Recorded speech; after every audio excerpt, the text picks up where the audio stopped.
Hey everybody, welcome back to the Storytime channel. My name is Steven, and let's get into our stories of the day. Math teacher told me to get lost till I found myself a better attitude. Math has never been my strong suit, but being the eldest and so given the must-have all as unless there's a good reason, I really tried. Lots of studying practice problems. My dad's solution to my struggles was constant worksheets every day. I was to sit down at the table until my math was done and completely correct, with my dad's method of tutoring being, exclaim, "Oh, this is easy," give me the answer, hated this, I wanted to know how to do it, not just get the end result, explain his method in what I swear was shorthand plus complicated as it could get. If I didn't understand, he'd repeat previous steps but do so louder. I explained this to show how easily stressed I'd get about math, not to rag on my dad. He's human like the rest of us, and teaching/communicating was never his strong suit.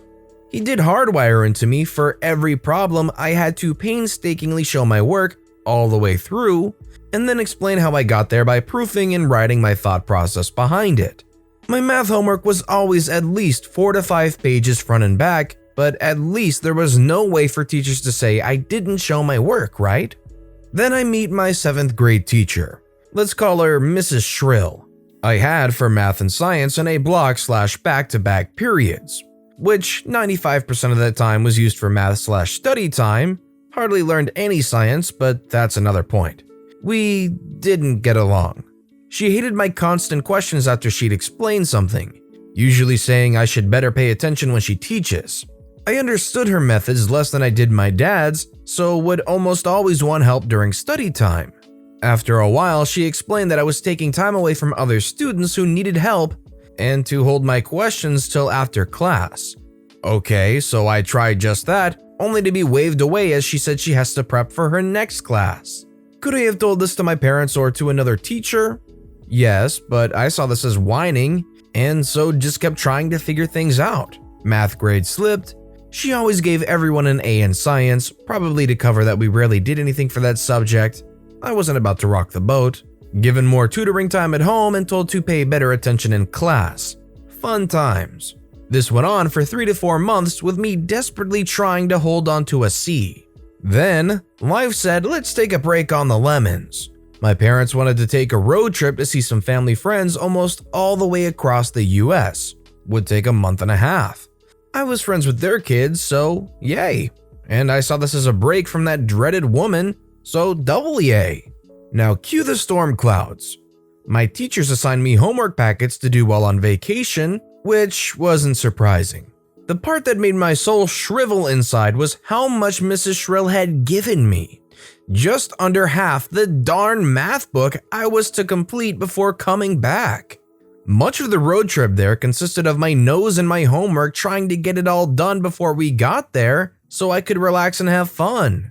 Or having to take care of my toddler sibling, who of course hated being fed while in the car, but can't not feed the baby, so those were glorious moments of screams and trying to keep the mess to a minimum. To all the eldest kids, isn't it fun being the substitute parent?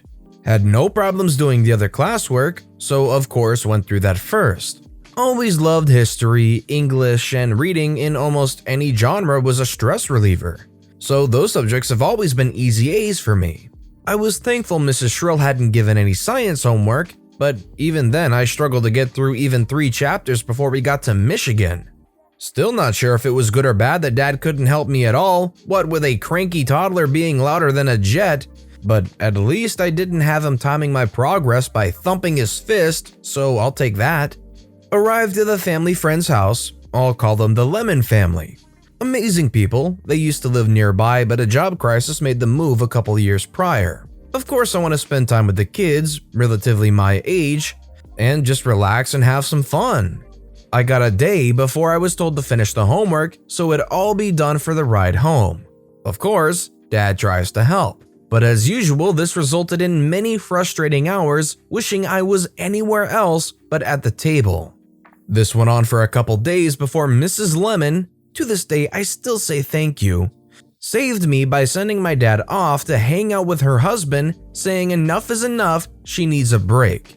made me tea, gave me a cool book to read for an hour, before she took it upon herself to try helping me.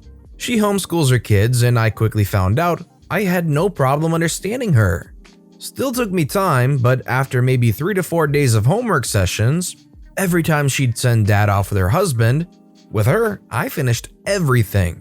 Years later, I found out she wanted to step in and help earlier, but dad had been firm in that I was his kid, his responsibility to teach. She let it be until she had enough and convinced mom to help her get him out of the house.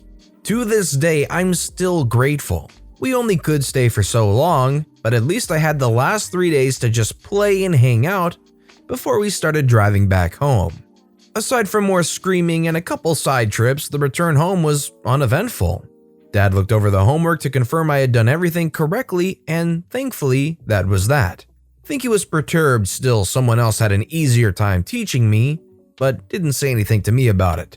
I was mainly relieved I had somehow finished all that math, and so my grade was sure to go up. First day back, I'm almost giddy to turn in 10 chapters worth of homework to Mrs. Shrill. She even, surprisingly, said that I had done well, and it was good to see I was finally taking the time to learn. That irked me, but whatever, you horrid woman, I completed it. Then, as further reward for my sudden learning curve, I could help her help the other students during study time as they went through the chapters. Apparently, they only made it through 3 chapters after I had left, so helping with the next 7 should be good experience for me. Fairly certain my face went, error, reloading, when she told me this, until I was able to respond that I'd really rather not help out that way, no thanks.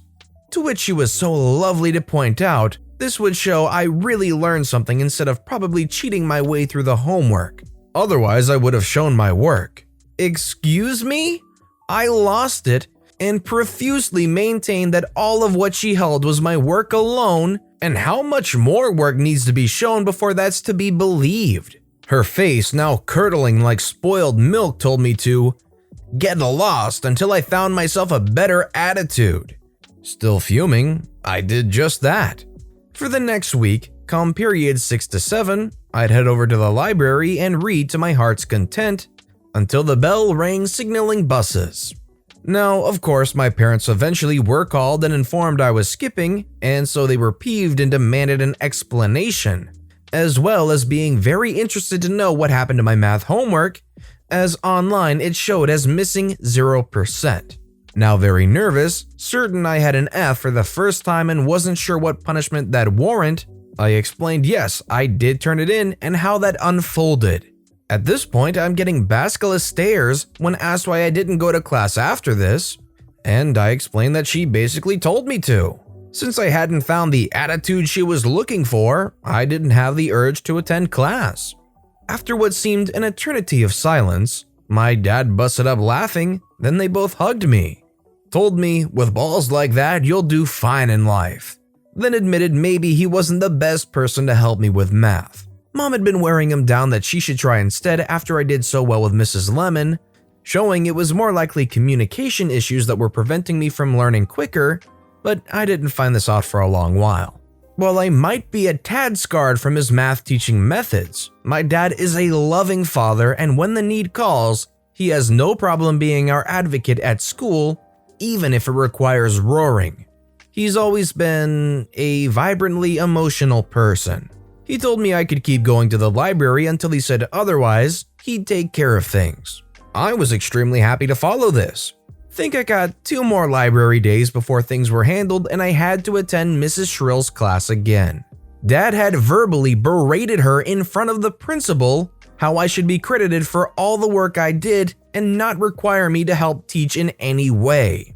That until the class had caught up to where she had assigned me in the book, I should only have to take tests and be left alone to make up for pulling so much homework on me when it was a gross overestimate of where she thought the class would be when I returned. She had tried to defend herself, saying she gave me so much with the hope of maybe I'd learn without taking too much of her time. After all, parents or a tutor are supposed to help with homework. She wanted someone else to teach me. The reason she didn't credit me for my homework is that I've always been slow, never really showed my work, and so thought I had cheated. Dad always checked my math homework and made sure I showed my work up to his standards. This did not help her in the slightest, and to appease my dad, the principal said I could essentially be left alone in class till they had caught up to the last chapter I had worked on, as well as getting credit for my vacation homework, aside from whatever questions I'd gotten wrong. Already knew everything was correct. Suddenly, I loved her class for a decent while, meant I could just read aside from tests. Once the class caught up, that ended, but with Mom helping me with studying math, it wasn't so bad to learn. First time I had really stood up to a teacher like that, and it ended up changing life for the better. Still say math isn't my favorite, give me music theory any day, but I ended up not being too bad at it. First off, shame on the teacher. If they showed their work, you just have to accept it. If there is work being shown, they put at least the time into that, so they should get credit anyways. That being said, this story made me think a lot about how, in most cases, a person will either be more proficient in math than in the writing/reading arts, and vice versa, where somebody might be better at English and reading and history versus something like math. And I find myself also leaning towards that writing and reading area versus something like math. I just never really had the patience for it anyways. I want to know which of these you think fits you the best and why. Are you more good at the writing and reading? Are you more good at the math? Or are you the beautiful super genius you are and you're good at everything? Let me know in the comment section down below. Professor Karen. This happened during my engineering course. I've had this teacher for math in second year. She was kind of a tick, blowing small things out of proportion, screaming at anyone who did a mistake, just wanting to make life harder for anyone she despised. That kind. We were pretty much used to her, so we generally laid low on her radar. But this changed when she was appointed as the first year coordinator, similar to a head of a department but for my juniors. She started coming late for classes, and any instance of misbehavior, she would skip what needed to be taught in that class and leave. This was a bad thing since I didn't even know what I didn't even know, and math was generally hard at this point. Now the tests were coming up, so she gave us some problems and a bunch of reference material and problems that should have been taught in class, asking us to solve and submit them so she can review, correct in case of any mistake. We scrambled and hustled, finally finishing them on time. We waited, but we never got those books back. Previous to the day for the test, I go to her and ask for my book. She's completely forgot about it, starts panicking, and when I offer to come again later, she stops me. She says that since she was so busy with her new duties, she couldn't correct them, and seeing that I'm free, I need to go through them as anyways it will be like a revision for the test. I'm irked. I'm not exactly free as I had a class coming up, but she's not ready to listen to anything and hurries off elsewhere. Having no choice, I start correcting it. It takes around an hour and 15 minutes just to finish a book. She comes back, sighs, and asks me to not be lethargic and pick up speed, and goes away again. Cue malicious compliance. I start ticking everything.